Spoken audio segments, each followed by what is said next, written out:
Welcome back to my YouTube channel. हम आज के वीडियो में ये जानेंगे कि थ्री फेज इंडक्शन मोटर क्या होता है। थ्री फेज इंडक्शन मोटर क्या होता है? एक्चुअल में थ्री फेज का मतलब होता है जब हम उस मोटर को थ्री फेज की सप्लाई देंगे तभी वो ऑपरेट होता है। आपके घरों में जो मेनली अगर आप अपने घर की बात करो तो उसमें सिंगल फेज की कनेक्शन होती है। यानी आप अगर एक अपना पंखा अपने घर में चलाना चाहोगे तो उस पंखे में जो प्लग रहता है उसमें एक ब्लैक कलर का एक रेड कलर का वायर होता है। ये एक सिंगल फेज वाला रहता है। ठीक है। अब जैसे मैं थ्री फेज की बात करूँ तो थ्री फेज में जब भी आपके घरों में जब वायरिंग आती है, जब भी वायर ट्रांसफार्मर के बाद आपके घर में आएगी तो उस केस में वहां पे RGB रेड ग्रीन और ब्लू तीन वायर आते हैं। जबकि आप अगर सिंगल फेज की बात करो तो पोल से ट्रांसफार्मर से सीधे एक तार आपका आता है केबल का, तो उसे बोला जाता है सिंगल फेज। अब ये समझते हैं कि थ्री फेज इंडक्शन मोटर क्या होता है और कैसे वर्क करता है। हम तो अभी ये जाने हैं कि ये किससे ऑपरेट होता है, यानी थ्री फेज की जब सप्लाई देंगे हम तो ये three phase induction motor work करता है। सबसे पहले हम ये जानते हैं कि थ्री फेज इंडक्शन मोटर का स्ट्रक्चर क्या होता है। थ्री फेज इंडक्शन मोटर जो रहता है इसके पार्ट्स होते हैं। एक होता है बाहर का पार्ट्स, एक होता है अंदर का पार्ट। बाहर का पार्ट जो रहता है उसे स्टेटर बोलते हैं और उसके अंदर जो रहता है उसे हम रोटर बोलते हैं। स्टेटर कुछ भी नहीं करता है, स्टेटर बस स्ट्रक्चर रहता है और जो रोटर रहता है उसके अंदर मूव करता रहता है। यानी रोटर वो चीज़ है जो किसी मोटर में घूमता रहता है। ठीक है। और ये जो मोटर वर्क करती है ये म्यूचुअल इंडक्शन के बेस पे काम करता है। म्यूचुअल इंडक्शन, इंडक्शन को प्रेरण बोला जाता है।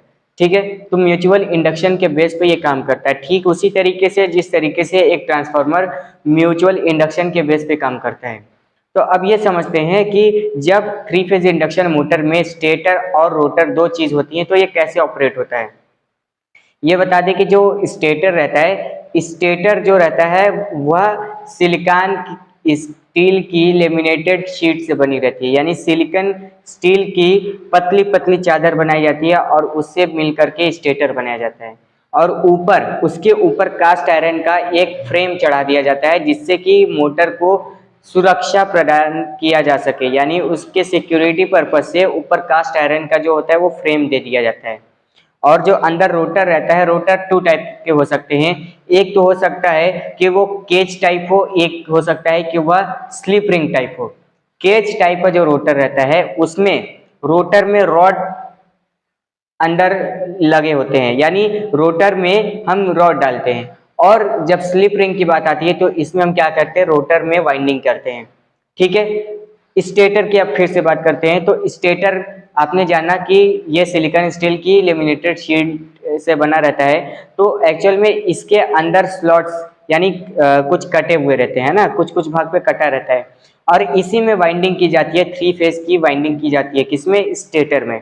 और इसी के साथ साथ रोटर में भी देखेंगे तो इसमें भी रोटर में भी वाइंडिंग की जाती है।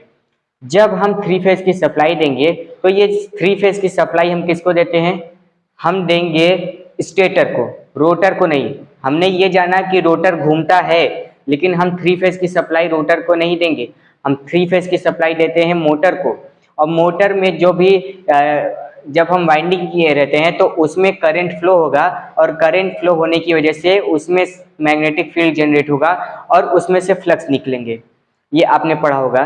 तो जब मैग्नेटिक फ्लक्स निकलेंगे तो फ्लक्स निकलने के बाद वो क्या होगा कि स्टेटर से होकर के रोटर की तरफ आता है। और जब ये फ्लक्स स्टेटर से रोटर की तरफ आता है तो रोटर से यानी रोटर में जो वाइंडिंग रहती है उससे टकराती है। जब ये फ्लक्स टकराएंगी तो फ्लक्स कटेंगी और जब फ्लक्स कटेंगी तो ईएमएफ जनरेट होता है ना। इसे फैराडे का नियम आप बोलते हो। जब किसी कंडक्टर से कोई विद्युत फ्लक्स जब टकराती है तो वहां पे ईएमएफ जनरेट होता है और जैसे ही ईएमएफ जनरेट होता है तो वह जो रोटर होता है वो घूमने लगता है और हमारी मोटर चलने लगती है। एक चीज और है, जो थ्री फेज इंडक्शन मोटर रहती है यह सिंगल फेज इंडक्शन मोटर से कम एनर्जी लेती है। इसके साथ साथ जो सिंगल फेज इंडक्शन मोटर रहता है वो ज़्यादा एनर्जी लेती है और उसमें ज़्यादा करंट लेता है। लेकिन थ्री फेज इंडक्शन मोटर का ये फायदा है कि उसमें कम करंट लगता है। ठीक है। इसके साथ साथ जो 3 फेज इंडक्शन मोटर रहता है उसकी दक्षता यानी एफिशिएंसी अच्छी रहती है, वो ज़्यादा रिलायबल रहता है। ठीक है। और ये हमारे घरों में ना यूज़ होकर के फैक्ट्रीज में यूज़ होती है ना। बड़े बड़े जो मशीन रहते हैं उसमें 3 फेज इंडक्शन मोटर का यूज़ किया जाता है। और जो आप अपने घर में मोटर देखते हो या आपके घर में नहीं भी होगा तो आप कहीं पे देखोगे तो वो सिंगल फेज इंडक्शन मोटर रहता है।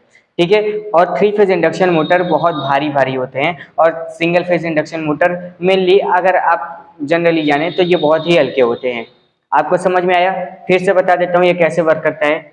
जब हम 3 फेज की सप्लाई स्टेटर में देते हैं तो स्टेटर में मैग्नेटिक फील्ड जनरेट होगा क्योंकि उसमें वाइंडिंग रहती है। अब जब वाइंडिंग से मैग्नेटिक फील्ड जनरेट होगा तो उसमें से मैग्नेटिक फ्लक्स निकलेंगे और ये मैग्नेटिक फ्लक्स एयर गैप को पास करके रोटर से जाकर के टकराती हैं और रोटर में भी होता है वाइंडिंग। तो जब वो फ्लक्स रोटर से टकराएगी तो ईएमएफ जनरेट होता है और इसे हम फैराडे का नियम बोलते हैं। जब ईएमएफ जनरेट होगा तो सीधी सी बात है वो रोटर चल पड़ेगा और जब रोटर चलेगा तो हमारा काम होगा। अब इससे ये बात क्लियर होती है कि हम सप्लाई जो होता है हम रोटर को नहीं देते, जो घूमता है हम उसे सप्लाई नहीं देते, जो उसका बॉडी रहता है हम उसे सप्लाई देते हैं। ठीक है। और इसका यूज़ आप बहुत बड़े बड़े फैक्ट्रीज में देख सकते हो, ये हमारे घरों में यूज़ नहीं होता। हमारे घरों में जो यूज़ होता है उसे सिंगल फेज इंडक्शन मोटर कहा जाता है। उम्मीद है कि ये चीज़ आपको समझ में आया होगा। अगर आपको इससे रिलेटेड और भी कोई इंफॉर्मेशन चाहिए या आप इसके बारे में और भी डिटेल जानना चाहते हो तो आप कमेंट करिए और चैनल को सब्सक्राइब करिए। Thank you.